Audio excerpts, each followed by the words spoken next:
Okay, so today we're going to be looking at some OEM STI WRX rods. They're basically the same thing. And some aftermarket forged rods. In fact, they're the rods that are in my race car.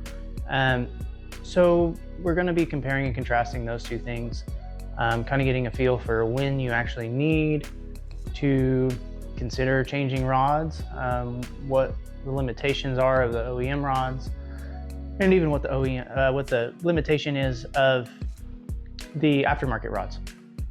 So let's get into it.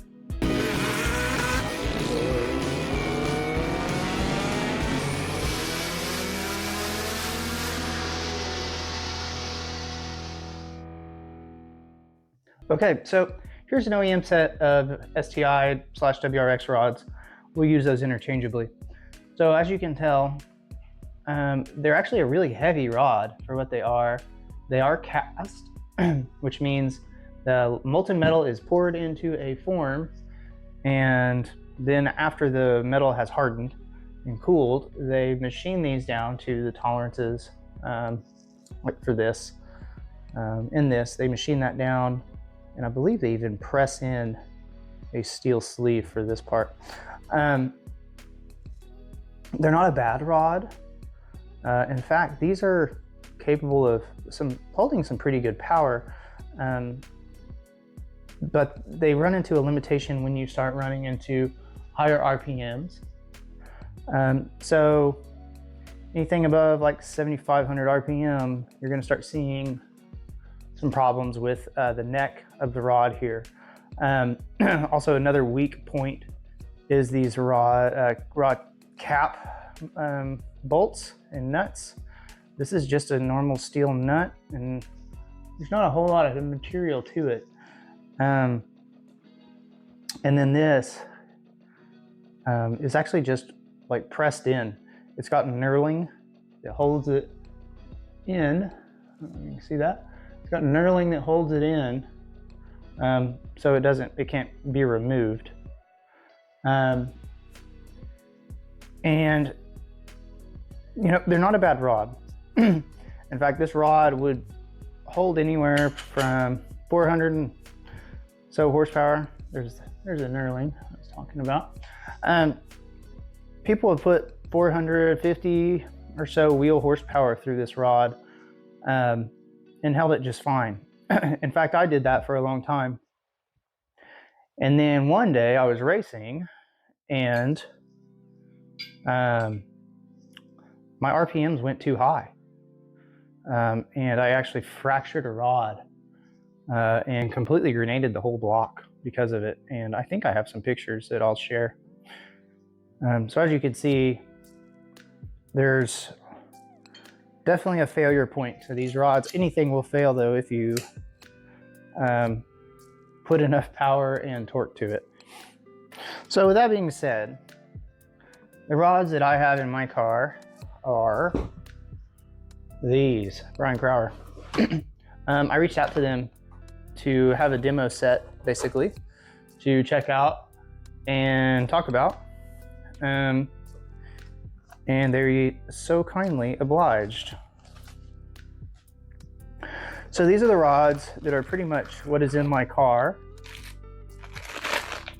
We're just gonna unwrap one of them because I don't want to ruin it. So as you can see, side by side here,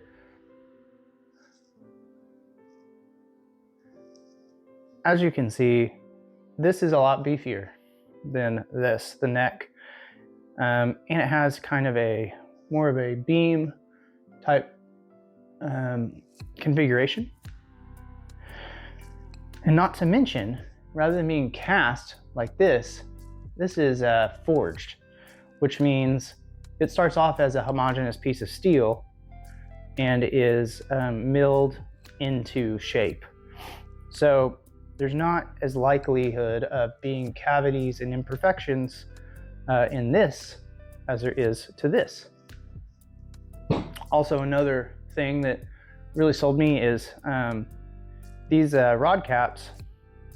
The bolts that go through are actually bolts that thread in, so there's not knurling that holds them in. And these are ARP 2000s. If I can get that on camera or not.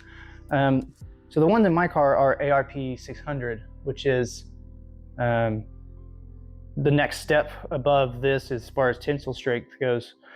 But even so, these are supposedly good for like 1,000 horsepower to the crank. So that's like an 800 wheel horsepower in a Subaru that's still all-wheel drive. And the amazing part is a lot of people think that when you upgrade rods, you're going to be adding a lot of rotational mass to the rotating assembly. And that's really not the case. As I was saying, you know, the thought is they these rods weigh quite a bit different. We're going to go ahead and put the bolts on here, or the nuts, to weigh these. So the OEM one is right about what? Oh, we're losing weight. 490 grams, we'll say.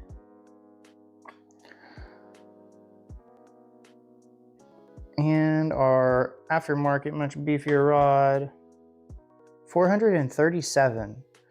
So that's like 55 grams less for a rod that's going to hold twice as much power pretty easily. So again, that's kind of just the run through.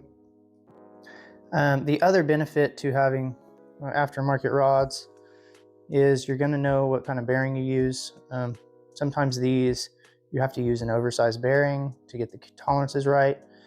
That's how they build it from the factory. In fact, there's bearing markings on the side of the piston right there. I don't know if you can see that or not. Or it's on the side of the rod, sorry. And like I said, these are what's been in the car. It's at about 750 crank horsepower. These things are going great. Haven't had any problems with them. They rev out to 8,500 RPMs and as opposed to 7,500. Obviously, there's head work involved with making that work as well. And they've been holding just great. I have no complaints with any BC product that I've used so far. And you know, there's other little things like oil to the wrist pin comes up through there, whereas this just has two little galleys on top. This little channel helps throw oil into the wrist pin, which I think is a benefit in their design. So that pretty much wraps it up. I just wanted to go through some of the simple things about these rods and kind of let y'all know that they're definitely worth buying, purchasing. There's some obviously other reputable rod companies out there. I don't have an example of them handy, but I did want to show you the BC rods because they were kind enough to send me a set. Thank you guys so much for watching. I really appreciate the time that you take to watch my videos, and hopefully you get something out of it also. Hopefully there's a cursory understanding now of when it's time to upgrade rods, what that entails, and you know what you're really looking at doing. You know, like anything, it's always nice to have a pretty hard set in stone goal, which would, in my opinion, be like a power figure or a time or something that's very measurable to start off when you're building something like this, because it's very easy to get stuck in the throwing parts at it, and sometimes you end up buying stuff that you don't need. Sometimes one part won't work with the other part. So like I said, hopefully there's at least a beginning to understand that you all gained from this. As always, thank you for your time, and I really appreciate it. Have a good one.